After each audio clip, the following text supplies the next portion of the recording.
I see other one. I see other one.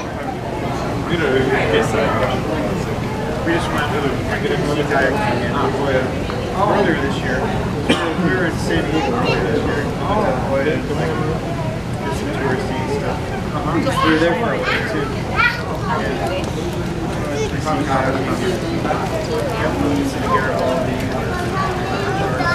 That is a huge school of fish. Oh, they're huge.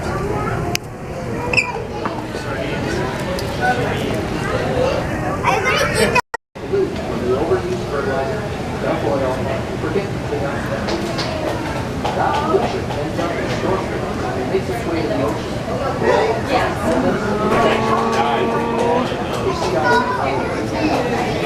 eat that back wall very much like the Monterey Bay area. Now, it was interesting because while we had this all empty and they were remodeling the whole thing, we took the otters out and they were gone for about 2 months or so. When they came back in, they had quite a surprise because at the very last moment, the decision was made to put fish in here. Well, for 12 years, there were never any fish in here. They didn't share this habitat with anything else other than their fellow otters. So when they came in, they were so excited about being back here in their natural habitat, they were just jumped in the water just as soon as you could imagine. But when they saw all of this, they jumped right back out of the water.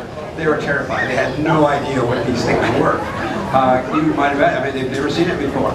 So it took them a little bit of time, but as you can see now, they've gotten very well adjusted to sharing this. Bring them up to us, all sorts of different kinds of behaviors that keep her body moving and keep her active. Now the third and final reason why we train sea otters here at the aquarium is for mental stimulation. We want to make sure our sea otters not only keep their bodies active, but they keep their minds active too. And so we like to say that animal training is teaching, and so each and every single time we come into the exhibit, we're hoping to teach them or train them something new. We're actually going to do an example of this today here with Brooke, but for that, John, we're going to need 2 volunteers. Do we have 2 volunteers out there? Looks like we do. Now what we're going to do today with Brooke is something that we like to call a shape discrimination test. Now all of our sea otters, they know a shape, and their shape is kind of like a name tag for them. So you're going to place 2 shapes at the window. One will be Brooke's shape, which is the blue circle, as well as another sea otter shape right above the water line, as you see. Now I'm going to send Brooke out to the window. She's going to have to tell me which of those 2 shapes are hers. And you see she went right for that blue circle, which is her shape there. But I want to make sure she didn't just have a lucky guess, so I'm actually going to call her back towards me. And if our 2 volunteers, you'll take those 2 shapes down away from the window. I'm going to have you switch the shapes that you're holding. Then I'll have you place them back up just as you did before. And as soon as Brooke is done chewing on her little bit of clam snack there, I'm going to ask her to do the exact same task. So looking for that blue circle, just change locations on her.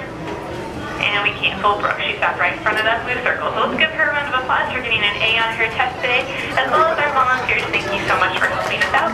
As you can see, this is a fun way for us to provide that mental stimulation on a daily basis to our sea otters. Like I said though, animal training is something that we like to call it animal teaching, so we like to incorporate many different kinds of behaviors to incorporate that mental stimulation.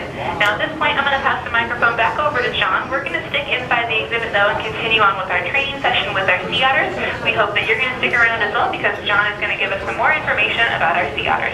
Okay, Megan, thank you very much. And again, thank you to my volunteers for helping us out with that. Now, I want you guys to kind of notice one thing, how much food these guys are eating.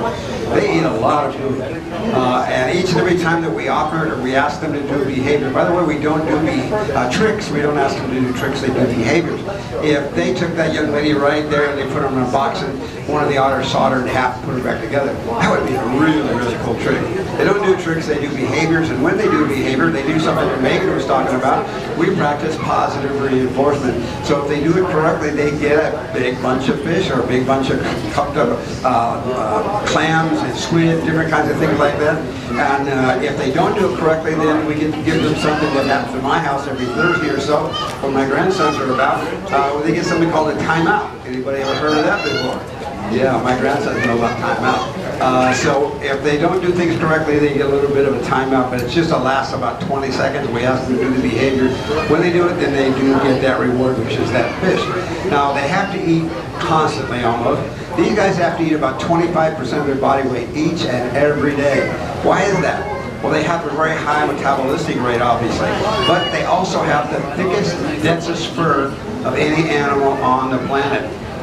If we took a little piece of this pelt right here that's from an otter, if you want to reach out and see how soft that feels, it's amazing, isn't it?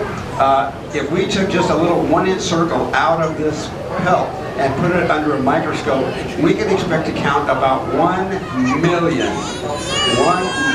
individual hair on this little 1-inch circle on this pelt. Of course you can. Oh, you're so welcome.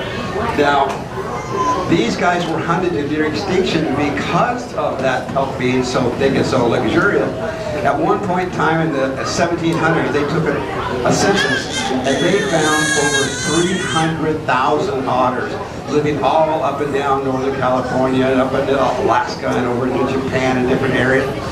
But then they took the same census in the 1800s, and would you believe, out of 300,000, all that could be found were 33 out of 300,000. All the others had been taken for this very, very valuable fur.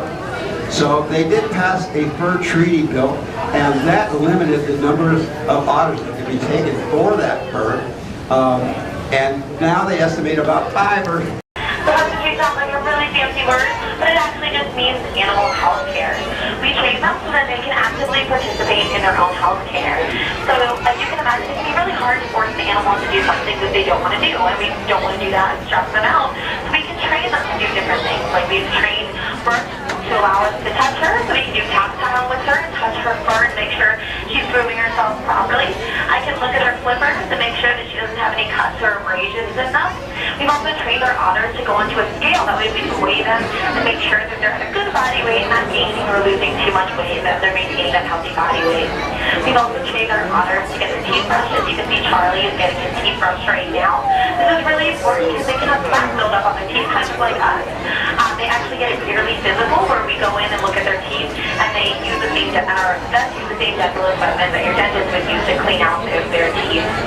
We can also give our animals eye drops and different vitamins, which you'll see Jeff over there is giving a syringe full of vitamins for our animal Maggie. They can get vitamins or supplements just because they are fed flash frozen seafood, which is what we eat, but it does lose some of its nutrients when it's flash frozen, kind of like if you get broccoli, frozen broccoli or something in the store, it might lose some of those nutrients. So we can supplement it with different vitamins, and otters are pretty picky, so we mix it in a syringe and put clam in there and different things as well, so that it doesn't taste as bad to them. The second reason that we train our animals is for physical exercise. We want to make sure that they all maintain that healthy body weight. So we can train them to do different behaviors such as stand, jump, follow, different things like that that allow them to walk on all fours, work those different muscles. We'll see. First, gonna stand up for us. Good. So she's doing a stand right now, showing how to use those back legs. So this is a behavior that we train, just so that she gets those exercise, those hind legs, and we make sure that she's not developing any sort of arthritis or things like that. And the last thing that we train our animals is for mental stimulation. We want to make sure our animals are constantly stimulated, and that every session and every day is different for them. So all of our trainers work with all of our animals, and then we also train them to use new behaviors every time. We're limited while we're working on old behaviors. This allows them to use a lot of brains to learn new things. We also give them different enrichment toys and things like that, so they are constantly things to play with and are feeding their minds busy. But going along with that, we also train them how to do shape recognition. This is when we say shape, how they get that window, and then we'll send our otters to their shape, and they'll actually target, which is putting their nose and their paw on the window to which shape is theirs. And so we have some volunteers that are going to help with this. Introduce Daria, the Saracen who are we working with today? That's right, alright, can I have two birthday boys come up here? Guys, can you move away from the window so our volunteers can come up?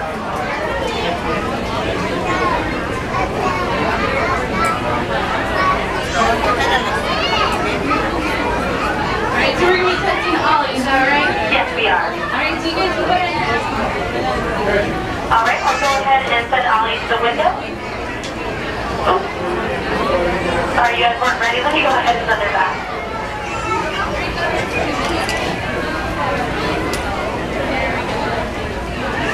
Alright, I'm going to go ahead and send her to the window. So hopefully she'll go to her shape and show you what her shape is. Good. So she went to the correct shape. is that yellow crescent moon. That is her shape, so she knows she's going to be reinforced when she goes there. So what I did is I reinforced her. I'm going to go ahead and call her back. You guys want to switch around those shapes just to make sure that she's not just guessing.